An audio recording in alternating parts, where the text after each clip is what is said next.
પ્રધાનમંત્રી મોદીની ગુજરાત મુલાકાતનો કાર્યક્રમ જાહેર થયો છે। 16 સપ્ટેમ્બરે રાત્રે 8 વાગે પીએમ મોદી ગુજરાત આવી રહ્યા છે। પીએમ મોદી રાજભવનમાં રાત્રિ રોકાણ અને ભોજન કરશે અને તે બાદ 17 તારીખે પીએમ મોદી લીમખેડા અને નવસારીમાં બે કાર્યક્રમોમાં પણ હાજરી આપશે। લીમખેડામાં આદિવાસી વિકાસની યોજનાઓનું લોકાર્પણ કરાશે અને લીમખેડામાં તેમનો 1.25 કલાકનો કાર્યક્રમ છે। 16મી તારીખે એરપોર્ટ પર રાજ્ય સરકારના મંત્રીઓ અને સંગઠન પ્રધાનમંત્રીનું સ્વાગત કરશે અને 17મીએ તેમના જન્મદિવસે સવારે તેમના માતાના આશીર્વાદ લેવા પીએમ મોદી પોતાના ભાઈના નિવાસ સ્થાને જાય તેવી પણ શક્યતા જોવાઈ રહી છે।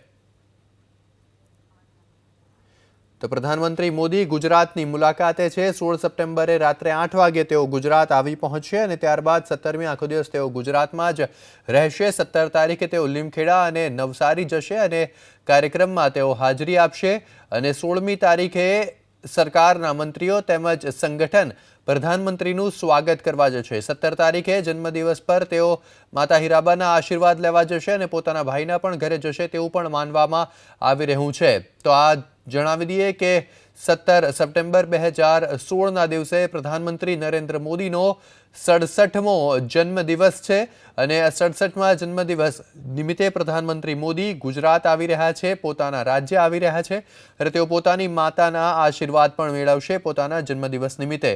તો તેમની તૈયારીઓને તેમના આગમનને લઈને તમામ તૈયારીઓ થઈ ચૂકી છે। તેમને સ્વાગત કરવા માટે પણ એરપોર્ટ પર ગુજરાત સરકારના મંત્રીઓ તેમજ કેબિનેટના સભ્યો ઉપસ્થિત રહેશે અને આ સાથે જ મોટી સંખ્યામાં લોકો પ્રધાનમંત્રી મોદીનું એરપોર્ટ પર જ સ્વાગત કરશે। અમારી સાથે જોડાઈ ગયા છે અમારા સંવાદદાતા કલ્પેશ રાવલ, તેમની સાથે વાત કરીશું। કલ્પેશ, પ્રધાનમંત્રી મોદીના આગમનને લઈને સ્વાગતની તમામ તૈયારીઓ થઈ ચૂકી છે તેમ કહી શકાય?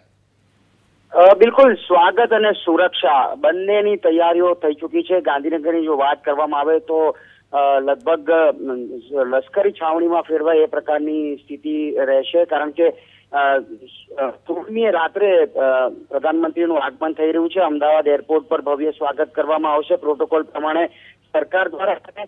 ત્યારબાદ બીજેપી સંગઠન પણ ભવ્ય સ્વાગત કરશે। તેમનું રાત્રિ રોકાણ રાજભવન ખાતે છે। રાજભવન તેઓ રાત્રિ ભોજન પર લેશે અને 17મીએ 67મા જન્મદિવસે વહેલી સવારે તેઓ પોતાના માતા હીરાબાના આશીર્વાદ લેવા તેમના ભાઈના નિવાસસ્થાને પહોંચે તેવી શક્યતા છે। 2 દિવસનો આજનો કાર્યક્રમ છે। લીમખેડામાં આદિવાસી યોજનાઓનું લોકાર્પણ કરવામાં આવશે અને ત્યારબાદ તેઓ નવસારી રવાના થશે અને નવસારીનો કાર્યક્રમ પત્યા બાદ સુરત એરપોર્ટથી તેઓ દિલ્હી જવા રવાના થશે। તો 17મીના તેમના આ કાર્યક્રમો છે અને જન્મદિવસ નિમિત્તે જ્યારે તેઓ અહીંયા આવી રહ્યા છે ત્યારે ગુજરાત સરકાર પણ તેમના જન્મદિવસે નવી કેટલીક યોજનાઓની જાહેરાત કરે તેવી સંભાવનાઓ વ્યક્ત થઈ રહી છે। જી કલ્પેશ, જે નવી યોજનાઓની જાહેરાત થઈ શકે તેવી સંભાવનાઓ જોવામાં આવી રહી છે અને પ્રધાનમંત્રીના આગમનને લઈને સ્વચ્છતા પણ ખાસ કરીને જોવા મળી રહી છે। તો સરકાર તરફથી કયા પ્રકારની જાહેરાતો થઈ શકે અને તે દિવસે શું કાર્યક્રમ આખા દિવસો રહેશે તે બાબતે કોઈ પણ પ્રકારની અપડેટ્સ?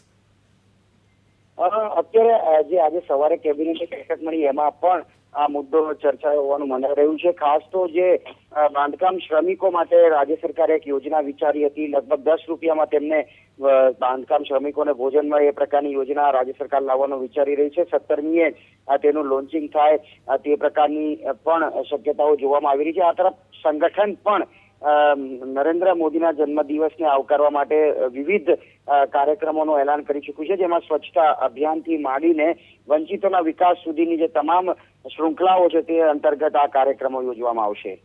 જી જરૂરથી કલ્પેશ, આભાર આપનો સમગ્ર માહિતી આપવા બદલ। તો પ્રધાનમંત્રી મોદીની ગુજરાત મુલાકાતને લઈને તમામ તૈયારીઓ હાલમાં ચાલી રહી છે। પ્રધાનમંત્રીનું સ્વાગત એરપોર્ટ પર કરવામાં આવશે, તેના માટે ગુજરાત સરકારના મોટાભાગના મંત્રીઓ એરપોર્ટ પર ઉપસ્થિત રહેનાર છે, સંગઠનના તમામ નેતાઓ ઉપસ્થિત રહેનાર છે।